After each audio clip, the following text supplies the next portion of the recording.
में ही रहते हैं। अब शरीर से बाहर निकालना शत्रु है, हम बाहर वाले को शत्रु मानते हैं।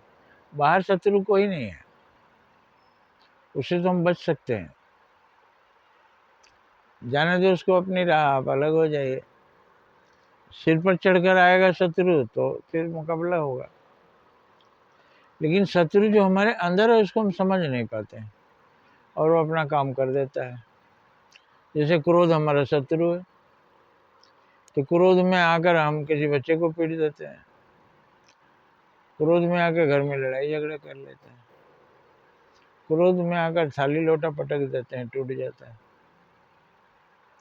क्रोध में आकर हम कोई अच्छा काम कभी नहीं, किसी ने नहीं किया।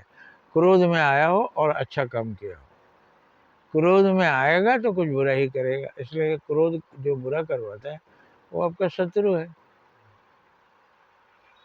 जब क्रोध आए तो थोड़ा शांत हो जाइए, थोड़ा देरी कीजिए। वही अशुभ काम होने वाला है तो अशुभ से अशीघ्रम,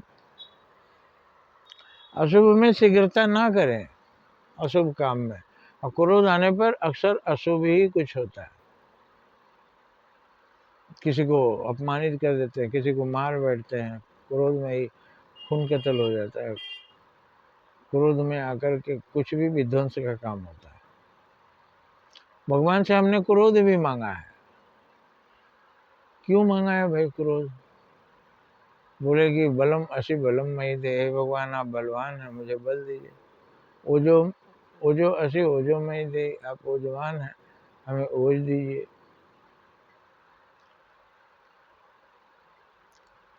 लेकिन क्रोधो असी क्रोधो मई दे, आप मुझे क्रोधवान है, आप मुझे क्रोध दीजिए।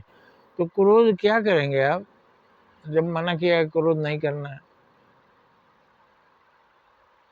क्रोध में आकर कुछ गड़बड़ करते हैं, विध्वंस करते हैं, सामने वाले पर वार करते हैं।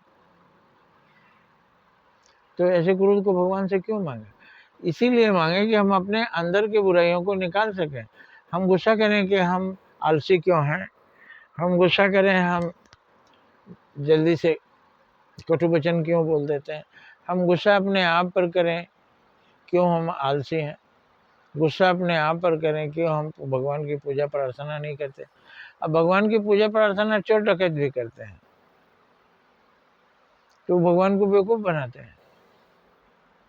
अब भगवान की पूजा कर रहे हैं और जाकर के अब किसी आपके हम बैठा कर पूजा करें और फिर एक डंडा एक लाठी आपके सिर पर मारें तो बोलेंगे वो पूजा है कि क्या है, आपको स्वीकार है? आइए आपको हम एक तो लड्डू खिलाएं और फिर एक लाठी मारें या एक पत्थर मारें। तो इसी तरह से भगवान की आप पूजा करते हैं और भगवान सबके अंदर हैं, जाकर सबको कष्ट देते हैं। तो भगवान को ही ना कष्ट देते हैं तो उस पूजा से क्या फायदा? इसलिए पूजा करिए भगवान की और भगवान को देखिए सर्वत्र हैं, सभी प्राणी में, बच्चे में, बड़े में, बूढ़े में, पशु में, पक्षी में। सबसे प्रेम कीजिए ना, सबकी भक्ति कीजिए। कबूतर को दाना डालते हैं बहुत से लोग, और बहुत से लोग कबूतर को गुलेल से मार के पलट देते हैं और फिर उसको नोच नाच के खा जाते हैं भूज के। तो कौन स्वर्ग का रास्ता हुआ, जो मार के भूज के खा लेता है कि जो कबूतर को दाना देता है? तो इस तरह से हमें ध्यान देना चाहिए कि शत्रु अपने अंदर है,